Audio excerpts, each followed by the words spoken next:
عندنا في الهندسة السؤال هذا احسب طول ما كانش مرة جا البيام وما جاتش في الهندسة احسب الطول الفلاني.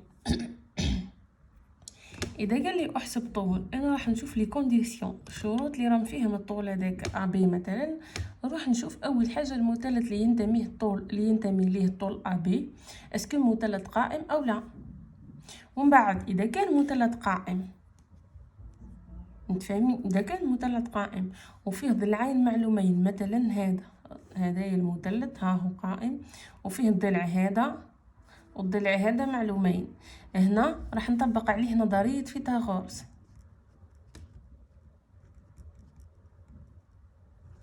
متفاهمين، اذا كان مثلث قائم وفيه ضلعين معلومين نطبق عليه نظرية فيثاغورس. واش تكون نظرية فيثاغورس؟ في مثلث قائم معلوم منه ضلعين به نلقى الثالث ندير الوتر المربع اللي هو اطول ضلع كما هنا اسمه بي سي. الوتر المربع يساوي مجموع الضلعين القائمين، ها هم الضلعين القائمين مجموع تاعهم ا سي و ا بي مربع بي سي مربع مجهول قد نحوس عليه، ا سي مربع هو 8 مربع و ا بي مربع 6 مربع. بي سي مربع يساوي 64 نحسبوهم بالآلة الحاسبة زائد 36 بي سي مربع تساوي 100. انا قد نحوس على بي سي مش بي سي مربع، النتيجة اللي نلقاها نجدرها تساوي 10 سنتيمتر. اذا هذا الطول 10 سنتيمتر. متفاهمين؟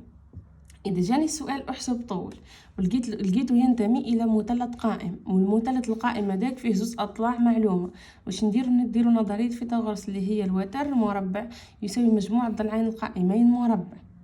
متفاهمين؟ ومن بعد نحسب وندير ومن بعد كاتك النتيجه اللي نلقاها نجدرها نلقى الطول تاعي. اذا عطاني احسب طول ولقيت مثلث قائم وزاويه مثلا هنا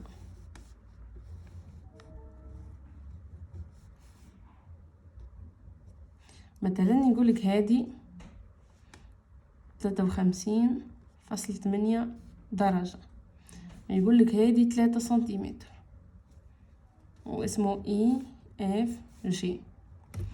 اذا كان في الحالة هذه دبا معايا مليح اني ما قريتها لكم، مش ما قريتهاش قريتها في توراتي ومزدش عاودتها. اذا كان المثلث قائم وفيه ضلع وزاوية ومثلا قاعد يحوس على الطول اي جي، راكم معايا؟ وش نعمل هنا؟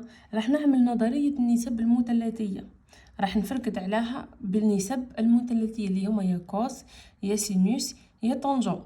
كيفاه نعمل؟ نشوف انا الضلع اللي عطاهولي والضلع اللي يبحث عليه واش يمثله بالنسبة للزاوية.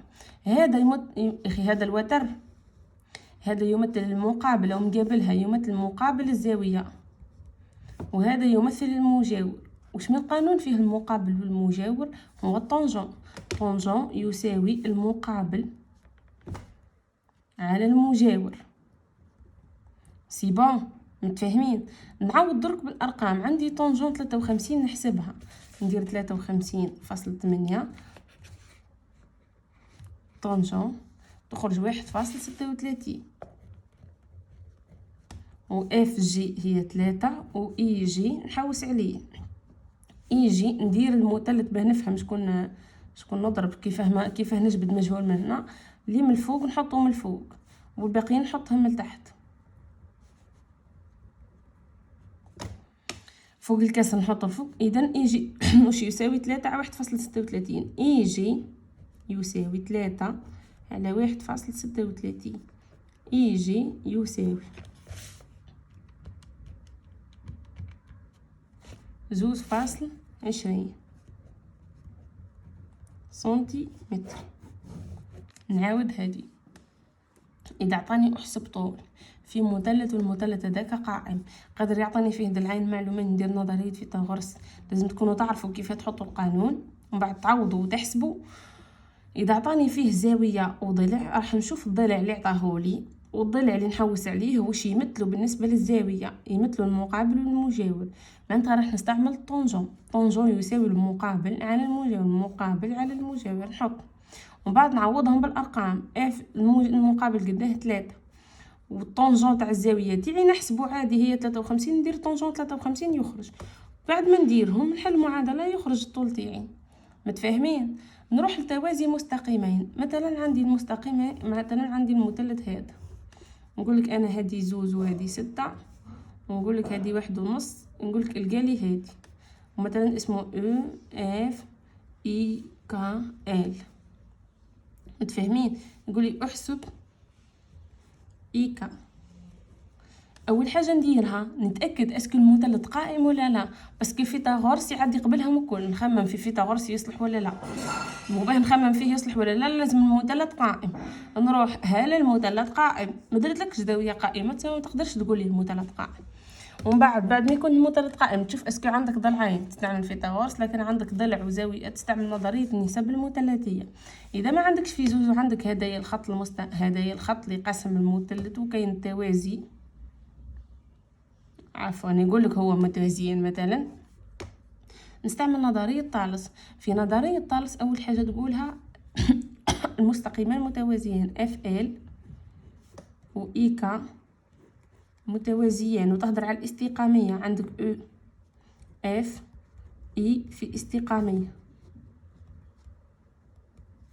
و او ال كا في استقاميه. متفاهمين؟ اذا وش يقول طالس؟ يقول طالس باللي في مثلث فيه مستقيمان متوازيين. عندي مستقيمان متوازيين هو الشرط.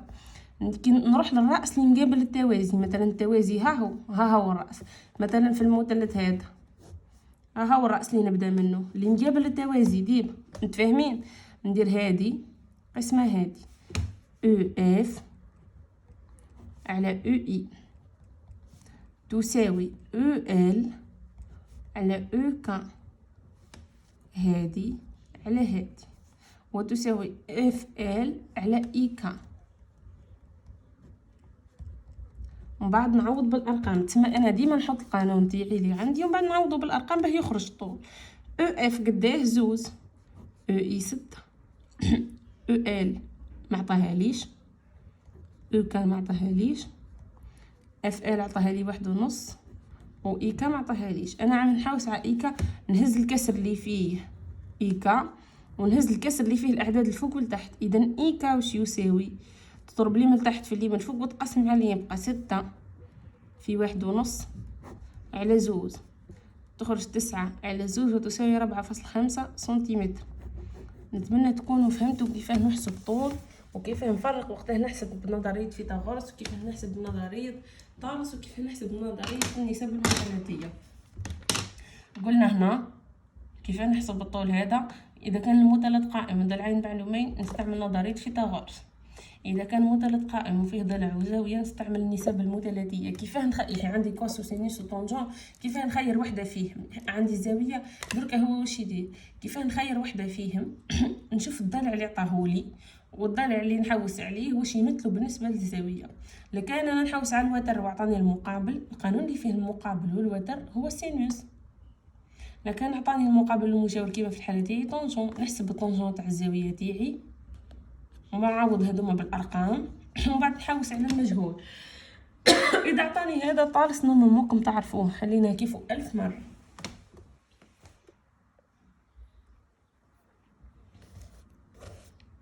ومن بعد قبل ما نحل التمرين هذا راح نشرح من هنا.